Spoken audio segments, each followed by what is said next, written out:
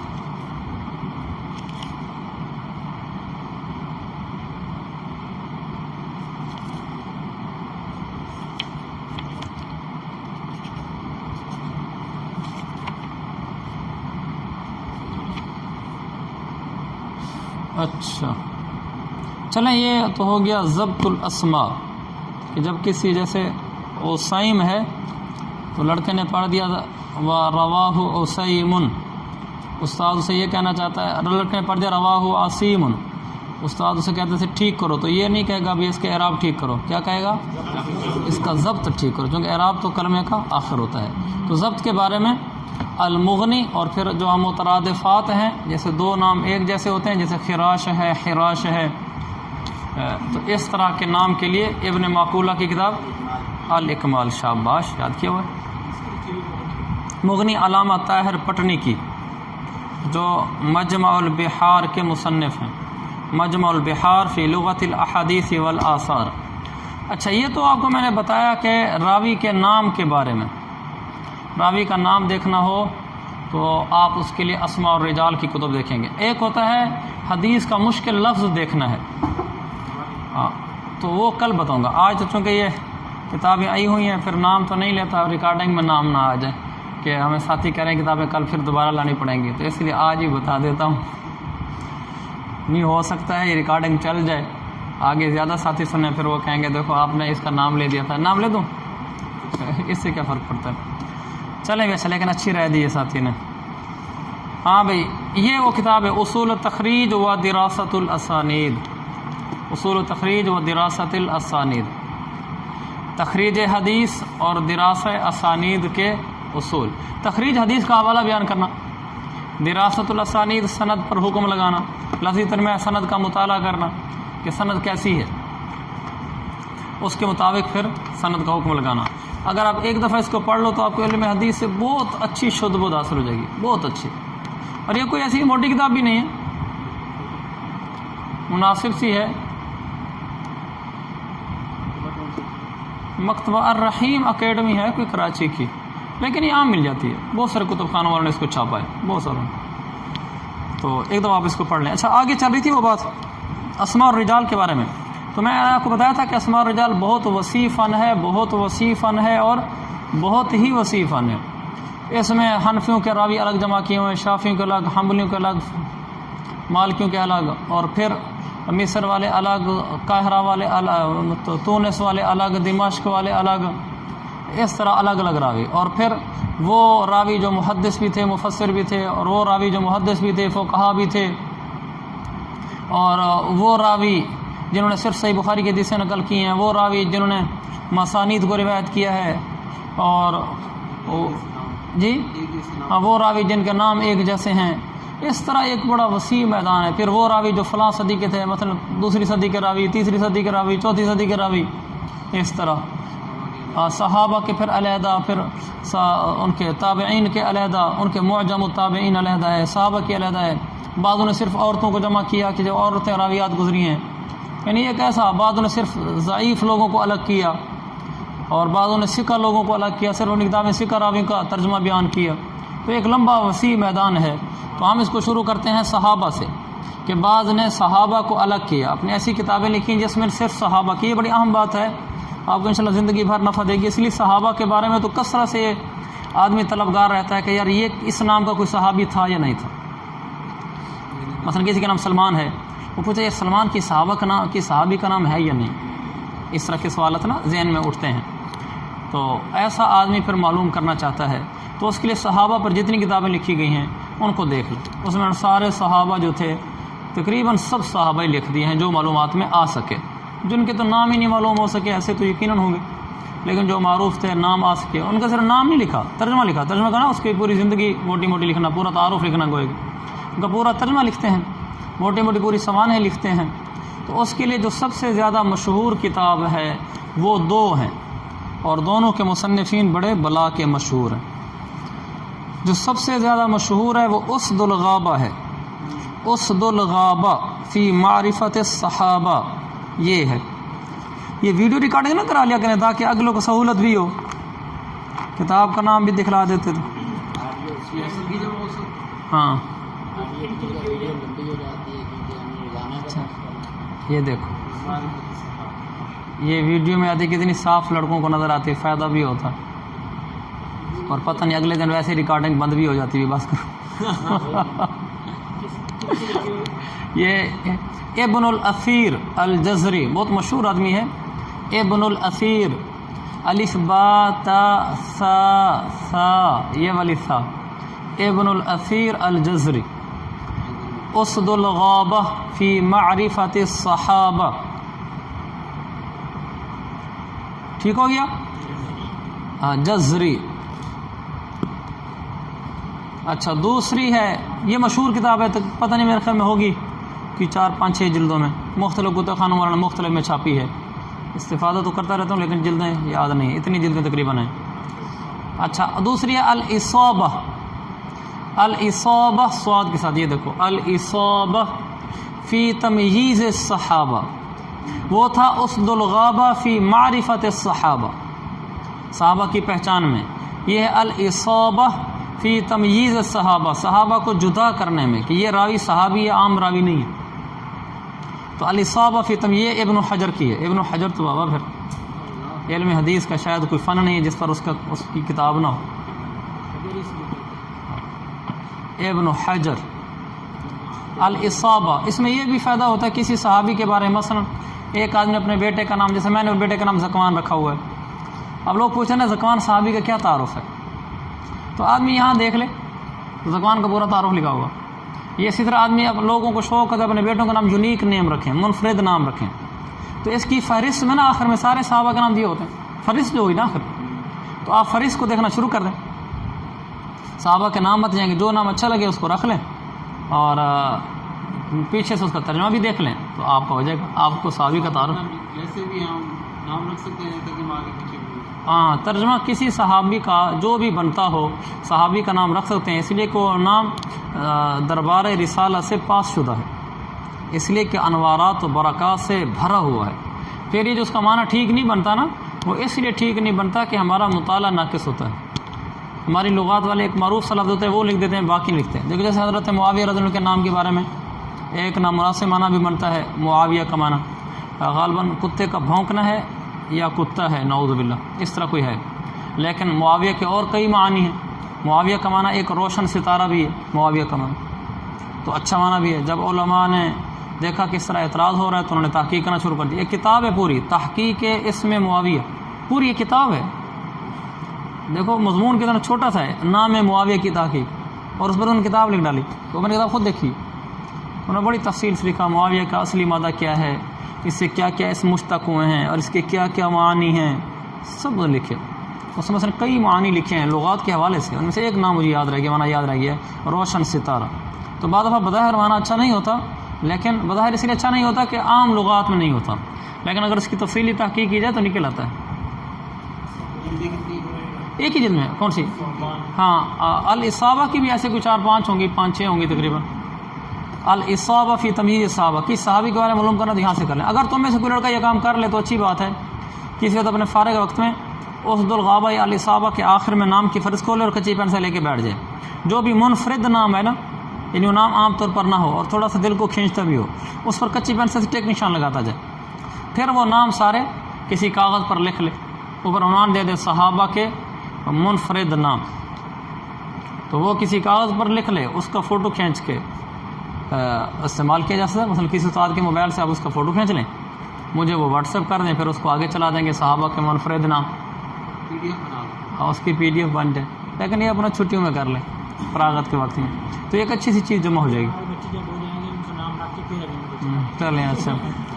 تو Al-Isaba time پورا ہو گیا بھائی. یہ 2 کتابیں کل نہ لے آنا, یہ ہو گئی ہیں. اچھا نہیں, لیکن میں نے آگے جانا ہے. اچھا اگلی ایک اور بھی کر لیتے ہیں, تقریب و تہذیب نہیں لے.